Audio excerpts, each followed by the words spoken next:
આક્રંદ કરતા તમે જોઈ રહ્યા છો તેમાંના એકની તો દીકરી હતી જે ત્યાં સ્ટાફમાં નોકરી કરતી હતી અને હાલ રાજકોટમાં અગ્નિકાંડને લઈને એક મોટો ખુલાસો આવી રહ્યો છે કે અત્યાર સુધીમાં આગમાં 25 લોકો બળથું થઈ ગયા છે।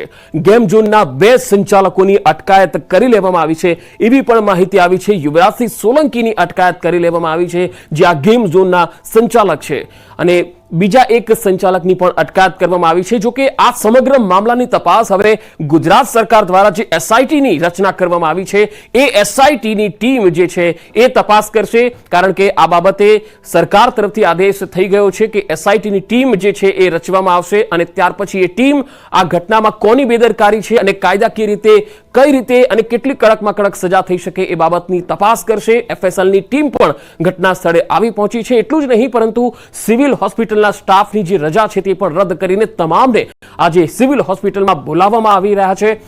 આ કારણ કે આ ઘટના જે છે એમાં એક બાદ એક મૃતદેહો જે રીતે પોસ્ટમોર્ટમ રિપોર્ટ પોસ્ટમોર્ટમ રૂમની અંદર આવી રહ્યા છે તે રીતે જોતા આ મૃત્યુઆંક જે છે એ વધી રહ્યો છે। શરૂઆતમાં જ્યારે આ ઘટના બની ત્યારે ચીફ ફાયર ઓફિસર પોતે જ કહેતા હતા કે આ ઘટનાને લઈને કેટલા લોકો અંદર ફસાયા છે તેની કોઈ માહિતી નથી અથવા મૃત્યુઆંક કેટલો હતો તેની માહિતી નથી, પરંતુ ધીરે ધીરે જ્યારે મૃતદેહ આવ્યા અને ચેક કરી રહ્યા છે કે ભાઈ કોઈ જગ્યાએ કોઈ ચૂક તો નથી રહી જતી ને। સર, આવનારા દિવસોમાં આવી ઘટના અમદાવાદમાં ન બને તે માટે ખાસ કરી હવે પછી જે ગેમિંગ ઝોન ચલાવતા હોય તે લોકોને કેવી તકેદારી રાખવા માટે સૂચન કરવામાં આવશે, સાથે સાથે વાલીઓ જે છે તેમને પણ આ પ્રકારનું સૂચન જે છે તે કોર્પોરેશન તરફથી કરવામાં આવશે કે કેમ?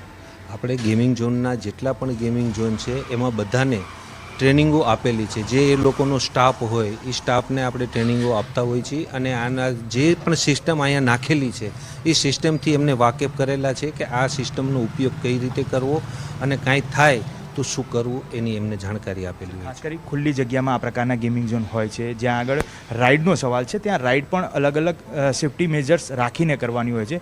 અમુક જગ્યાએ એવા જોવા મળતા હોય છે જેમ કે આનંદ મેળો છે ગુજરાત યુનિવર્સિટી ક્ષેત્રે, ત્યાં આનંદ મેળામાં કોઈ પ્રકારનું સેફ્ટી મેજર્સ હોય છે કે કેમ? ત્યાં ચેકિંગ કરવામાં આવી છે? આપણે જે આનંદ મેળાને એવું લાગતું હોય છે ત્યાં પણ આપણે એમને ટેમ્પરરી એનઓસી આપતા હોઈએ છીએ અને ત્યાં જે આપણે જોવાનું હોય છે કે ત્યાં આગ ન લાગે એના માટેનું આપણે જોતા હોઈએ છીએ। પરંતુ જે તમે કહો છો રાઇડ્સની બધું હોય એ લોકો જેનું સ્ટ્રક્ચરનું ને જે કોઈ કમિટી હોય એ લોકો જોતા હોય છે। અમે ફક્ત ફાયરનું જોતા હોઈએ છીએ અને ત્યાં ફાયર લાગે તો પ્રાથમિક તબક્કામાં બુજાઈ જાય એવા ઇક્વિપમેન્ટ ત્યાં રાખવાનું એમને સલાહ આપતા હોઈએ છીએ અને એ લોકો રાખતા પણ હોય છે।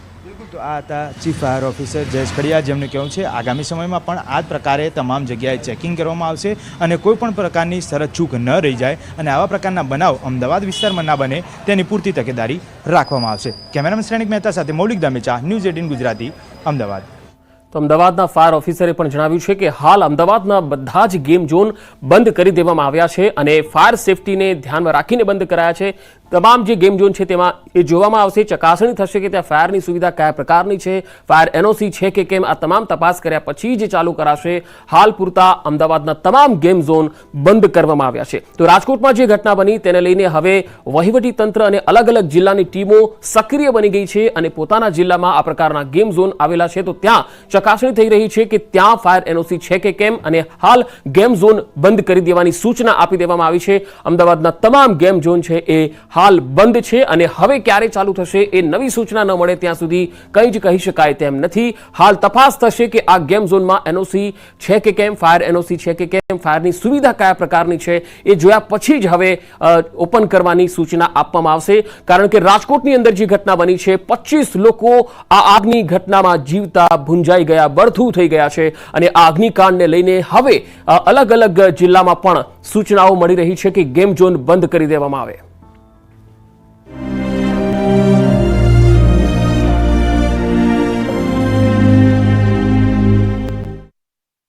વધતી માખીઓથી સ્થાનિકોમાં રોગચાળાની ભીતિ।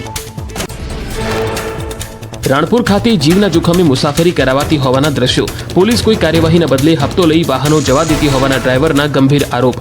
સામાન સાથે ખેત મજૂરો ભર્યા ઇકો ગાડીમાં।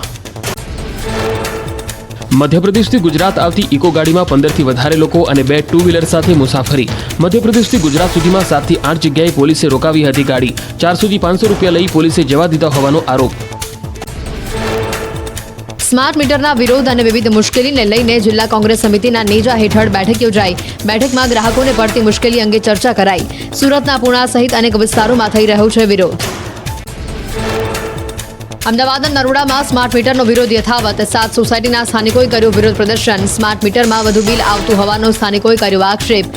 જીઈબીની ઓફિસ બહાર ગઈકાલથી સ્થાનિકો કરી રહ્યા છે ધરણા. ગુજરાતીઓને હજુ 3 દિવસ સુધી અગનભટ્ટીમાં શેકાવવું પડશે. લોકોને હજુ 3 દિવસ સુધી ગરમીથી કોઈ રાહત મળશે નહીં. છેલ્લા એક અઠવાડિયાથી જે રીતે આકાશમાંથી અગન વર્ષા થઈ રહી છે, એવા જ અગનગોળાનો વરસાદ 27 મે સુધી થતો રહેશે. હવામાન વિભાગ ગુજરાતમાં હજુ 3 દિવસ આકરી ગરમી પડવાની આગાહી કરી છે. હવામાન વિભાગે ગુજરાતના તમામ ભાગોમાં હીટવેવની આગાહી કરી. આગામી 3 દિવસ અમદાવાદ, ગાંધીનગર, ભાવનગર, સુરેન્દ્રનગર, પોરબંદર અને કચ્છમાં હીટવેવની આગાહી છે. અમદાવાદ, ગાંધીનગરમાં આજે ગરમીનું રેડ એલર્ટ આપ્યું છે, તો ઉત્તર ગુજરાતના તમામ જિલ્લામાં હીટવેવની આગાહી કરી છે. 26મીએ 22 જિલ્લામાં ગરમીનું ઓરેન્જ એલર્ટ, એટલે કે 3 દિવસ છોતરા કાઢે તેવી ગુજરાતમાં ગરમી પડશે. બીજી તરફ અમદાવાદ દેશનું 8મું સૌથી ગરમ શહેર બન્યું. શુક્રવારે પણ સવારથી પરસેવો છોડાવતી ગરમી પડી, જ્યારે સૂર્યાસ્ત બાદ ચામડી દજાડતી ગરમીએ જનતાને અકળાવી નાખ્યા. सो अगले 3 दिनों के लिए जो है गुजरात के सभी हिस्सों में जो है हीट वेव अलर्ट जारी किया गया है. अगले 24 घंटों के लिए जो है अहमदाबाद और गांधीनगर डिस्ट्रिक्ट में रेड अलर्ट जारी किया गया है.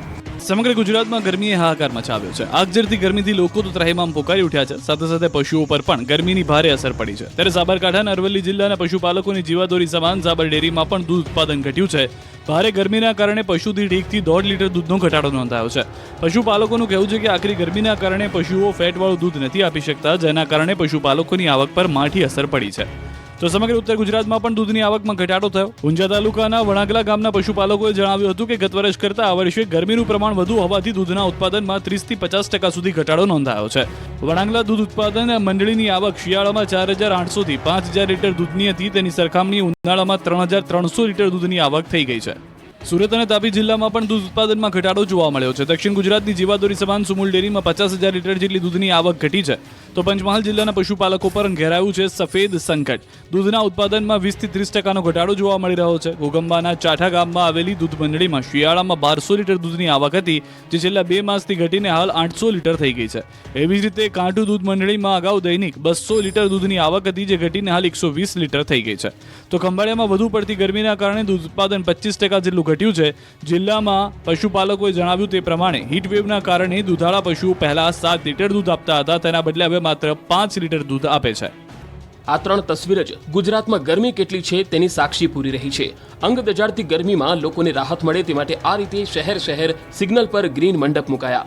રાજકોટમાં પણ તાપમાનનો પારો આસમાને પહોંચ્યો. આકરી ગરમીમાં ટ્રાફિક સિગ્નલ પર ફરજ બજાવતા જવાનોની હાલત દયનીય બની ગઈ છે, જેથી રાજકોટ શહેરના ટ્રાફિક વિભાગ દ્વારા સામાજિક સંસ્થા તેમજ ઔદ્યોગિક એકમોના સહયોગથી ઠેર ઠેર ગ્રીન નેટ નાખવામાં આવી છે. આ બાજુ અમદાવાદમાં ગરમીએ 8 વર્ષનો રેકોર્ડ તોડતા કોર્પોરેશન દ્વારા નવતર પ્રયોગ હાથ ધર્યો. શહેરના ભારે ટ્રાફિકવાળા 4 રસ્તા પર ગ્રીન નેટ લગાડવામાં આવી. ભીષણ ગરમીના કારણે નાગરિકોને આંશિક રાહત મળે તે હેતુસર ગ્રીન નેટ લગાડવામાં આવી. શહેરના પ્રહલાદનગર, સ્વાગત 4 રસ્તા, ઇન્દિરા બ્રિજ, પ્રહલાદનગર અને કાલુપુરમાં ગ્રીન શેડ લગાવાયા. લોકો પણ તંત્રના આ પ્રયોગને વધાવી રહ્યા છે. આ બાજુ અમદાવાદમાં તાપમાનનો પારો 46 ને પાર પહોંચ્યો, છતાં ટ્રાફિક